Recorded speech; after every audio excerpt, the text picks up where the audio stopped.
Bueno, los objetivos: revisar la anatomía de columna, médula, raíz, plexo, nervio periférico y unión neuromuscular. Entonces, ahí tenemos una columna. ¿Cómo podríamos definir la columna? Como una estructura de soporte. ¿Una estructura de qué? De soporte y medio de protección. Medio de protección, ¿para qué? Para la médula. Para la médula y raíces, ¿verdad? Entonces tiene un componente biomecánico, porque es súper móvil, tiene un montón de articulaciones y está formada por unidades que se llaman vértebras. Las vértebras tienen algunas similitudes entre ellas y algunas diferencias muy marcadas dependiendo del nivel. Sobre todo la columna que corresponde al axis y al atlas. Ahora, pero el resto, digamos que está compuesto de un ¿qué? El resto de las vértebras. Un cuerpo. Un cuerpo vertebral, sí. Apófisis transversas. Apófisis. ¿Qué es una apófisis? ¿Una qué? No, es como una proyección. Una saliente. ¿Y ahí de qué sirve una apófisis? Para las articulaciones. Para inserción de ligamentos, ¿verdad? Entonces, estamos pensando que la columna está hecha de múltiples segmentos que tienen salientes para que entre ellas se relacionen a través de ligamentos. Entonces, desde aquí podemos pensar que esa estructura que se relaciona entre sí, si está bien fija entre ella, es una columna estable. Esos ligamentos fallan o alguna apófisis se desprende, se puede desplazar un cuerpo sobre otro de forma anormal. Eso es inestabilidad. Eso es muy importante en el escenario de algunas patologías que vamos a comentar. Entonces, tiene un cuerpo, tiene procesos o apófisis. ¿Qué más tiene? ¿Qué tienen? Eso sí, ¿qué tienen en común absolutamente todas ellas?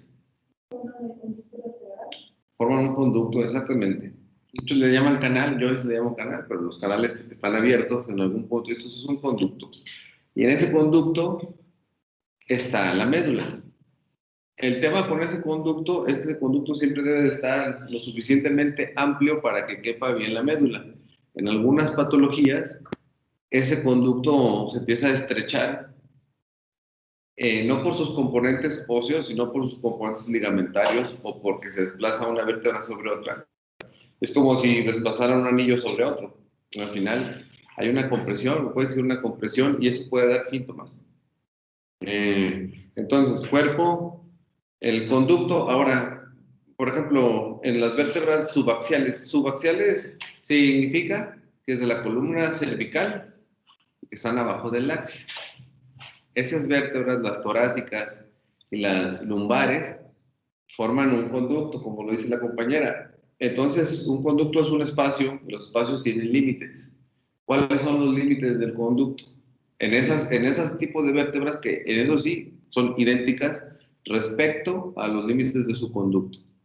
La parte posterior del cuerpo. Las Apófisis transversas. Las apófisis transversas no se relacionan con el conducto. Sí, no sería como el arco vertebral. El arco. Sí, el arco, ¿de qué está compuesto? Imagina que aquí está esto es el cuerpo y este es el arco. Tiene que estar así. De los pedículos. Los pedículos son extensiones de hueso que salen de la pared posterior de la vértebra, que son como pilares, y entre esos pilares salen unas láminas y se contactan entre sí. Las láminas forman la parte posterolateral, digamos, porque es como un triángulo. Enfrente sí tiene una orientación totalmente horizontal, digamos, y luego son los pedículos y luego forman como un triángulo formado por láminas. No sé si por ahí han escuchado el término de la laminectomía. ¿No? La laminectomía es un procedimiento de retirar la lámina para convertirlo en un canal. Y si esa médula, por alguna situación, disculpen, estaba bajo cierto estrechamiento, liberas la parte posterior pero, ¿qué pasa si uno le quita la lámina a esta vértebra? ¿Cuál es el riesgo de quitarle una estructura? De que se inestabilice. Cuando se quitan más de 2 niveles contiguos de lámina, se puede inestabilizar. Aquí es estabilizar. Ahorita, cuando hablamos del disco, ya hablamos del concepto de hernias. Por lo pronto, vamos pensando en la anatomía. Y lástima que no se. Vamos a ver si mientras descansan ahí en su receso podemos hacer algo por esto. Pero vamos a ver aquí. Entonces, aquí está. Este es el cuerpo.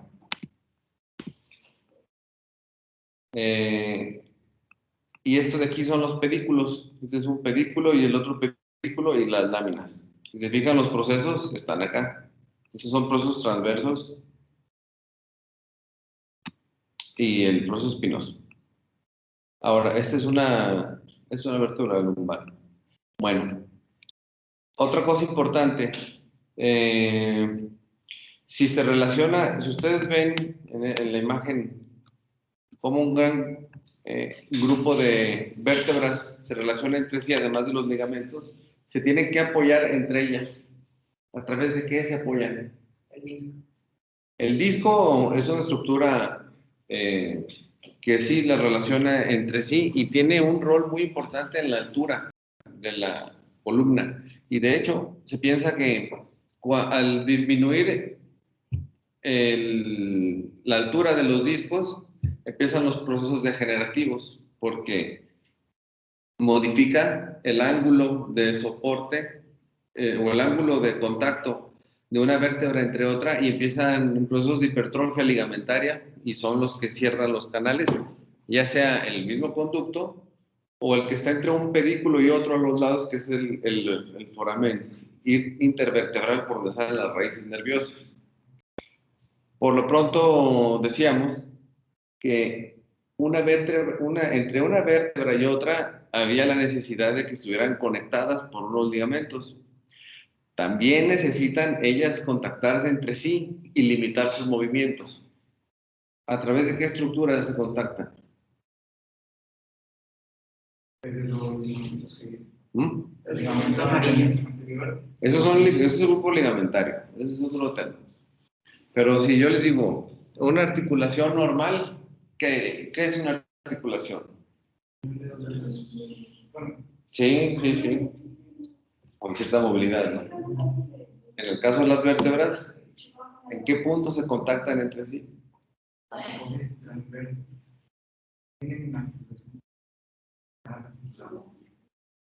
Sí, los apófisis transversas son una proyección de hueso hacia algún lado. ¿Usted qué opina?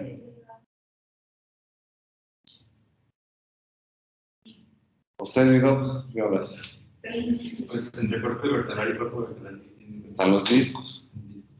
De hecho, si no estuvieran, tenemos un problema importante. Hay que meter un espaciador intersomático, una prótesis, para darle altura. ¿Qué será? ¿Qué será? Bueno, es que creo que es a lo que se refería mi compañero, es que de los apófisis transversas y espinosas hay sitios donde se articula una vértebra con otra. Exacto, yo les estoy preguntando por el nombre del sitio. A ver, aquí. De hecho, se llama tal articular, así. Sí. Bueno, la cápsula es cuando están las dos, la de arriba y la de abajo, así, y hay un ligamento que forma la cápsula. Pero si las separas, quedan como unas caritas así, y se pegan. Carillas, puede ser, y el otro nombre más común son facetas articulares.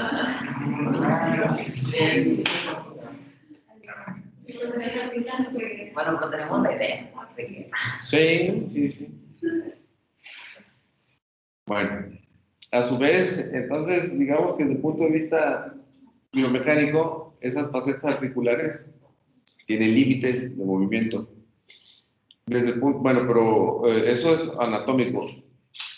Clínicamente, la inestabilidad se manifiesta con dolor y puede haber diferentes grados de inestabilidad. Inestabilidad, en otras palabras, es la posición anómala de una vértebra sobre otra con cargas normales. Y se acabó la definición esa. Ahora, eso es un poquito ambiguo. Para ello, desde el punto de vista clínico, sería y se manifiesta como dolor. Y desde el punto de vista biomecánico, ya hay hay un estándar para sacar medidas y ver el ángulo y demás. Entonces, ahora, ese grupo de vértebras se reúne por sus similitudes en unos cuantos que corresponden a la columna cervical. ¿Cuántas vértebras tiene la cervical? 7. Tiene una característica, por ejemplo, esa columna. Sí. ¿Qué es la cifosis? ¿Cifosis o lordosis? Pues es que depende de dónde lo veas. Si es posterior, pues es... Depende del cristal, el ojo. Los lentes. Lo más característico de los agujeros que tienen en las agujeros transversales. Tienen un par de cosas, pero ahora que mencionas lo de las curvaturas, eso es muy importante y aprovechamos tu comentario. ¿Cómo es un cuello normal? Pues debe tener una curvatura. Digamos que cuando hablan de curvas, hablamos de una concavidad, de una convexidad. ¿Sí? Y la anatomía, el modelo anatómico se estudia con un individuo de pie, con las manos así. Entonces, por donde le veas, no se confunde una concavidad con una convexidad. No, es convexidad. Que debe tener. ¿Convexidad hacia dónde? Anterior. Anterior, una convexidad anterior. ¿Esa es una cifosis o lordosis? No sé qué dice. Lordosis. La columna cervical y la columna lumbar tienen lordosis, las dos. La columna dorsal o torácica es la que tiene la cifosis. De hecho, la cifosis cervical es una patología. Y otro problema, entre comillas, que a largo plazo puede generar, en realidad una posición que puede generar problemas es el rectificamiento del cuello. Y eso es siempre lo que usan, por ejemplo, en urgencias, ¿no? Que tienen rectificado el cuello. Tú lo puedes rectificar si quieres sin tomarte una placa. No tiene mucho valor de diagnóstico eso. Puedes hacer así y sale así de chiquito. Bueno, entonces tenemos una lordosis cervical, cifosis torácica o dorsal, lordosis lumbar y el sacro. ¿Qué tiene en común el sacro y el coxis?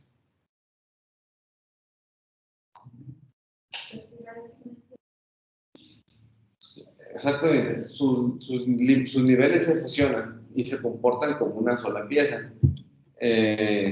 Embriológicamente eran 5 niveles los del sacro y 5 niveles los del coxis, pero se fusionan entre ellos, o sea, los del coxis con el coxis y parecen piezas completas. Entonces son 7 cervicales, ¿cuántos? 5 lumbares y ¿cuántos tenemos en total? A ver si en el número pues, está más fácil.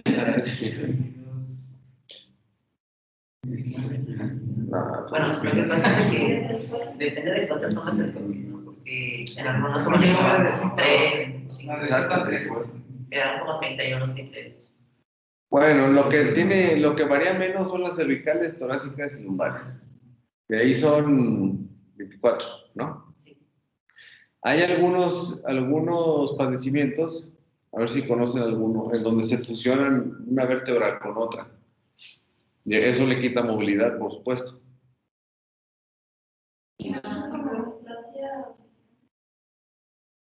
Congénitos que se manifiestan inmediatamente al nacimiento. Quizá eso tenga un impacto poco después. Hay un síndrome en particular Ahí lo checan, pues. Pero no tiene relevancia más para que sepan que a veces hay variedades, se pueden osificar. De hecho, algunos procedimientos en cirugía eh, es generar la fijación de un segmento con otro. Bueno, hasta aquí alguna duda entonces. La columna cervical, torácica y lumbar tienen en común que tienen ese conducto vertebral, pero también, vamos a hacer aquí una ampliación, tienen estos intervertebrales, ajá, y tienen un límite esos. Aquí son importantes porque es la emergencia del nervio, de los nervios raquídeos, las raíces.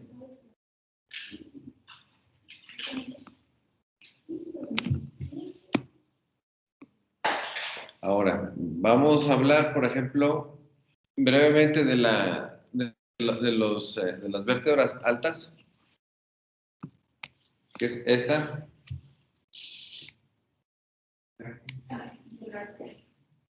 Axis. No, ese es el Atlas. Atlas. El Atlas es única porque digamos que su cuerpo pues, está dividido en dos masas y se llaman masas laterales. Estas masas laterales tienen facetas que se proyectan hacia arriba para articular ¿con qué? ¿Con qué? Con el occipital. ¿Qué parte del occipital? Los cóndilos.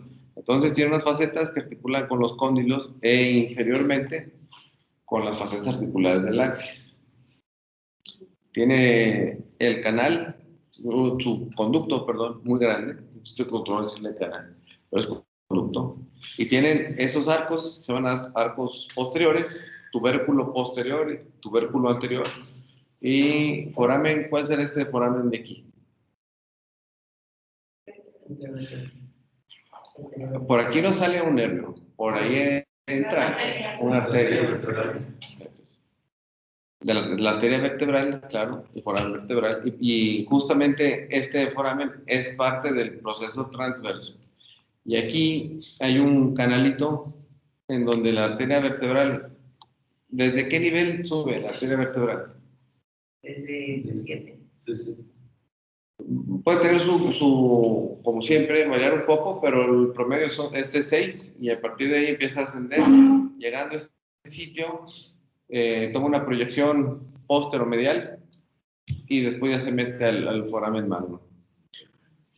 Aquí, entre el foramen magno, los cóndilos occipitales, y axis, hay una relación compleja ligamentaria. Ahora, vamos a ver axis. Estas facetas de aquí, sus carillas articulares, ¿articulan con qué? Con el atlas. Y el dientito, que se llama proceso odontoideo o odontoides, tiene un rol en esta región. Es el que permite la movilidad. La rotación, sí.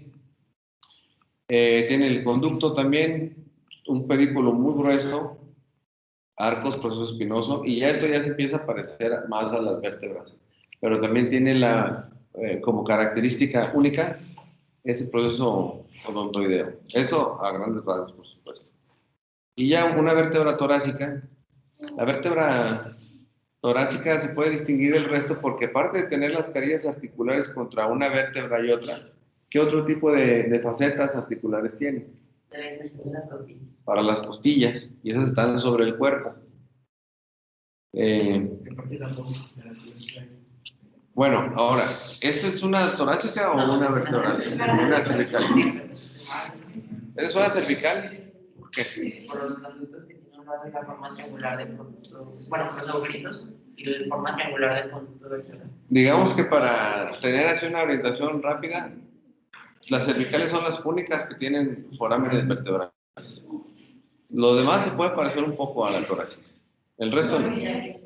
Aquí en esta zona son las carillas que les comentaba yo para articular con las costillas y tienen un canal más estrecho. Y lo demás muy parecido, procesos transversos, láminas, procesos espinosos.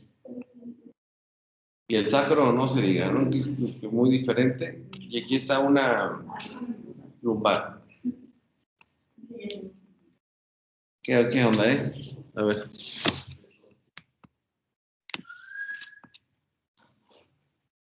Vamos a ver, lo importante es que lo vean también en imagen. Es una pacientita que tenemos, que vamos a operar. Pero vamos a ver sus vértebras desde acá arriba.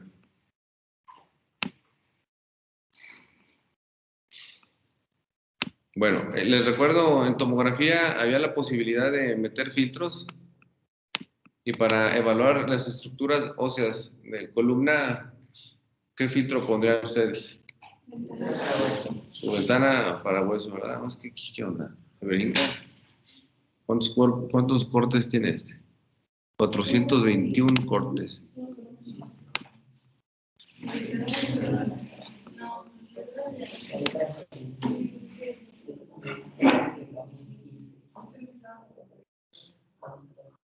Acuérdense que todo lo que se ve en sus dibujos, fotografías de cadáveres y demás se debe de reconocer aquí también. No son cosas independientes. Entonces, a ver, vamos poniendo aquí. Esta estructura de aquí, ¿cuál sería? ¿Mande? Este es un corte todavía de la base de cráneo. Aquí están las encías mastoideas. Una estructura que se llama endinion, la porción conchal del occipital. Aquí es el conducto auditivo externo. Aquí este es el foramen yugular. ¿Y este cuál sería? Este de aquí. Ese es el que bueno, ya Ya estamos mucho más abajo, mira. Así se ve más fácil. Esto de aquí, ese conducto que es. Es el foramen magno. Este es el foramen magno. Entonces, voy a continuar bajando. ¿Qué es lo que está aquí? Es la punta. Odontoides, sí, es el odontoides. Es aquí, por ejemplo, lo que observamos aquí, justo en este sitio, es la articulación entre el cóndilo y la masa lateral del atlas. Porque están muy, muy pegaditas entre ellas el axis, el atlas y los cóndilos, en un espacio así más o menos. ¿Cuál sería? Si está adelante del odontoides, ¿qué parte del atlas? la carilla articular Ahí estaría la faceta o carilla articular del odontoides y eso sería el tubérculo anterior, lo que está acá enfrente. Aquí está la articulación propiamente. Esto sería una cápsula ya con su ligamento. Ahora sí vamos a ver, aquí ya seguimos viendo de forma más clara odontoides, el tubérculo anterior, la faceta articular del odontoides y el tubérculo posterior. Como no son cortes así muy precisos, por eso empieza a aparecer primero la parte anterior y si está más abajito la posterior, va a aparecer en los cortes más bajos. Y ahí está, ya se ve más clara, ¿no? Es lo mismo que está en los dibujos. Entonces tenemos carillas articulares, foramen vertebral y el arco posterior del atlas. Y es un conducto, sí, un conducto bastante amplio, todos sus transversos.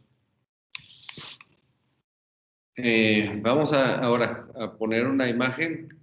Cuando menos vamos a hacer el ejercicio de revisar la columna axial. Y aquí estamos observando ahora sí el cuerpo de axis, facetas articulares, proceso espinoso, su pedículo, su lámina, conducto, forámenes vertebrales. ¿Y qué piensan que pudiera ser esto de aquí?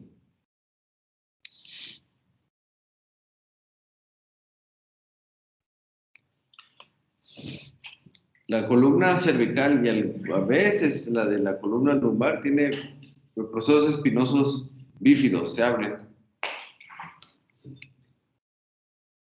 Digamos que una variante nada más. Ok, entonces, y después seguimos con los niveles inferiores. Así es como uno puede ir reconociendo las estructuras en los estudios de imagen y calcular el nivel sin tener que poner en un corte sagital. De poco a poco vas avanzando. Vamos a ver un corte. Así aquí son muy pocos cortes, el otro sí tenía bastantes. Este es un sagital.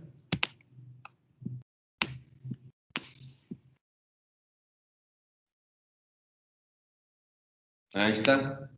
Es un corte de línea media. Aquí en esta región, esto corresponde, estamos viendo, digamos, partido en dos ese anillo, ese conducto. Esto es el tubérculo anterior. Aquí está la faceta articular de odontoides. Estos odontoides se comporta como una sola pieza. Es una vértebra muy larga, digamos.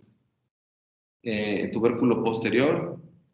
Este punto cranométrico de la base del cráneo, ¿alguien sabrá cómo se llama? Opistion. ¿Y este de enfrente? Bastion. Opistion y bastion, exactamente.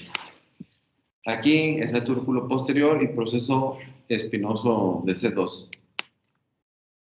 Aquí es muy importante que recuerden que nunca van a encontrar un cuerpo en un corte de línea media del atlas, que no tiene, solo se ven una proyección de los arcos. Los tubérculos, exacto. Y aquí sí, entonces este C2, 3, 4. Y aquí ya empieza la aparición de discos. Los discos son relevantes y no sé si recuerdan ustedes cuáles son los componentes de un disco. ¿De qué? Un cartílago anular y un núcleo pulposo. Con el tiempo se deshidratan y es cuando pierden altura. Pero esa pérdida de altura da problemas al rato o cuando veamos degenerativas, les voy a decir en qué consisten los problemas. Si alcanzan a ver que hay como una línea blanquecina. ¿Cómo se llaman esas membranas?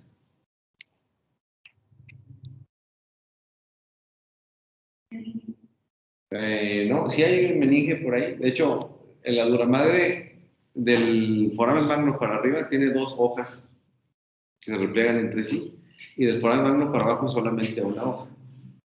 Desde el punto de vista quirúrgico, es más problemático tener una fístula allá abajo, porque nomás es una hojita. Son friables y les das puntos y se desbaratan. Pero bueno, ese es otro tema. Aquí hay unas membranas firmes que relacionan las estructuras entre sí. Hay ligamentos y membranas. Las de acá se llama membrana tectorial posterior y la anterior. Y para facilitar las cosas, occipito atlantal o occipito atloidea. Es más fácil así. Las meninges sí son mucho más profundas. Pero entonces, bueno, ¿de qué son las membranas? ¿De qué están? De tejido que pareció al tejido ligamentario, son muy gruesas.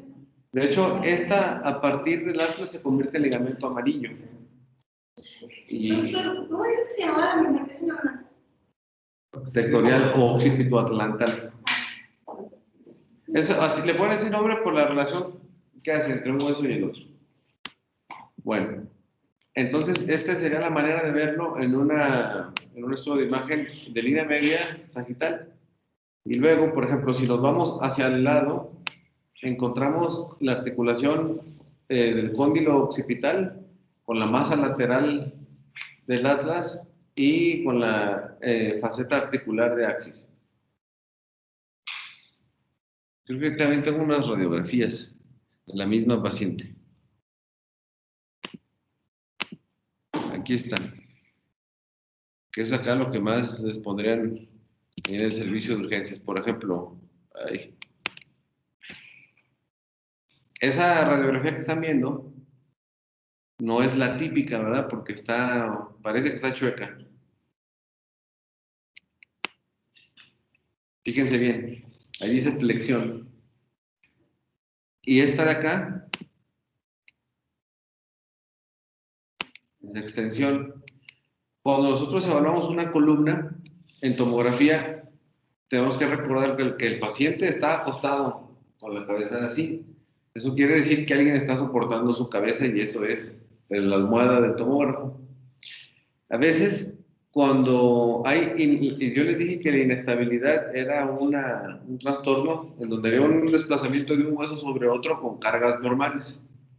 A veces no se encuentra inestabilidad en tomografía y en resonancia por la posición del paciente. Entonces piden radiografías dinámicas. No significa que se la tomen en movimiento. Significa que le hace así, le toman una placa, le hace así y le toman la otra. Con radiografías dinámicas puedes ver inestabilidad que no se veía en tomografía.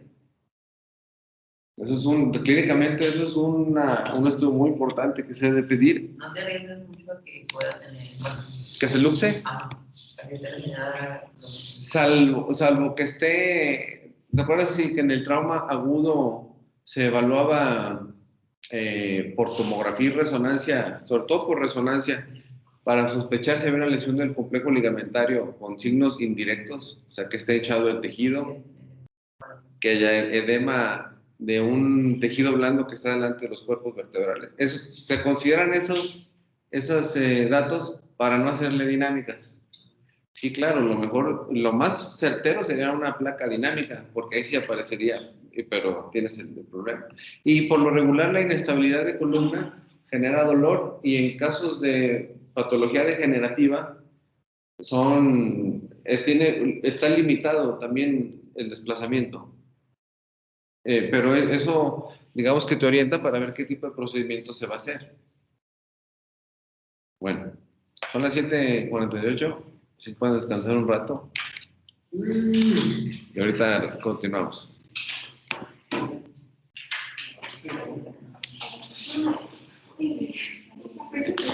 del grupo particular.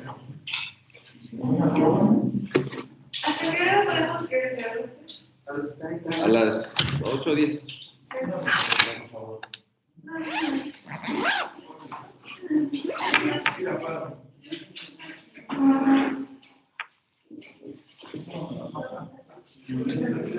No, es que es como